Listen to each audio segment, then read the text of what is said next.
ইসলামের ইতিহাসে সবচেয়ে সর্বপ্রথম মসজিদ এটি। সাল্লাল্লাহু আলাইহি সাল্লাম এই মসজিদটি এখানে স্থাপন করেন, আর এই মসজিদের নাম হচ্ছে মসজিদুল কোবা।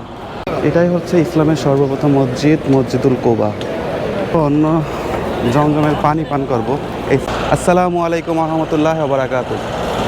আমার পিছনে যে মসজিদটি দেখতে পাচ্ছেন, এই মসজিদটির নাম হচ্ছে মসজিদুল কোবা। ইসলামের ইতিহাসে সবচেয়ে সর্বপ্রথম মসজিদ এটি। রাসূল সাল্লাল্লাহু আলাইহি সাল্লামকে যখন মক্কার কুরাইশ কাফেররা যখন হত্যা করার চক্রান্ত করে, মদিনায় হিজরত করেন। আর মদিনায় হিজরত করার প্রথমে রাসূল সাল্লাল্লাহু আলাইহি সাল্লাম এই মসজিদটি এখানে স্থাপন করেন, আর এই মসজিদের নাম হচ্ছে মসজিদুল কোবা। আর এই মসজিদটির অনেক ফজিলত আছে। রাসূল সাল্লাল্লাহু আলাইহি সাল্লাম হাদিসে বলেছেন যে পৃথিবীতে 4টি মসজিদের সবচেয়ে বেশি মর্যাদাপূর্ণ মসজিদ, তার মধ্যে একটা হলো মসজিদুল হারাম, মক্কায় অবস্থিত, এবং দ্বিতীয় নাম্বারটা হলো মসজিদুল নববী, যেটা মদিনাতেই। আর তৃতীয় নাম্বার যে মসজিদটি হচ্ছে সেটা হচ্ছে মসজিদুল আল আকসা, যেটা ফিলিস্তিনে অবস্থিত। আর চতুর্থ যে মসজিদটি সেটাই হচ্ছে এই মসজিদুল কোবা, যেটা এই যে আমার পিছনে দেখতে পাচ্ছেন এটাই। আর এইখানে 2 রাকাত নামাজ পড়লে একটি কবুল ওমরার নেকি পাওয়া যায়। তো চলুন আমরা ভিতরে যাই।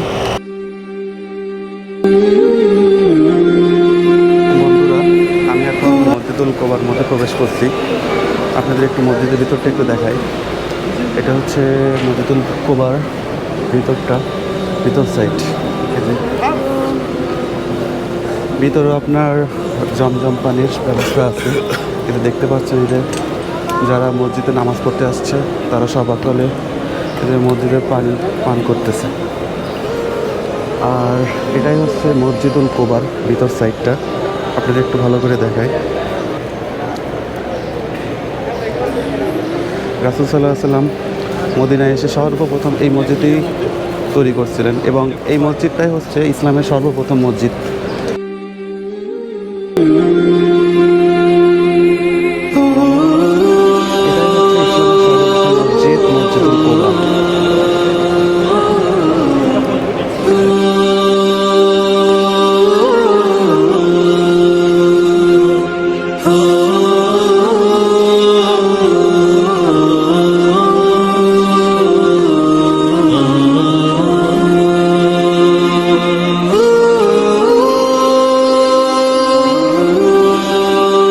এখন জমজমের পানি পান করব।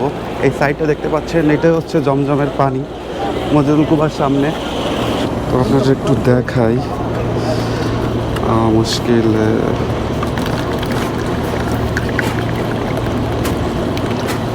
এই যে এটি হচ্ছে জমজমের পানি।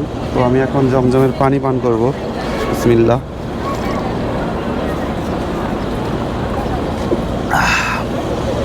আলহামদুলিল্লাহ। আরেকবার খাই।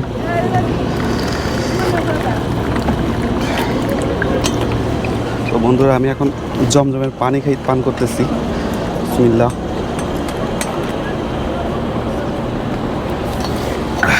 আলহামদুলিল্লাহ। তো সব পানির চেয়ে এই পানিটা একটু ডিফারেন্ট। আর এই পানিটার অনেক ফজিলত, সেটা অবশ্যই আপনারা জানেন।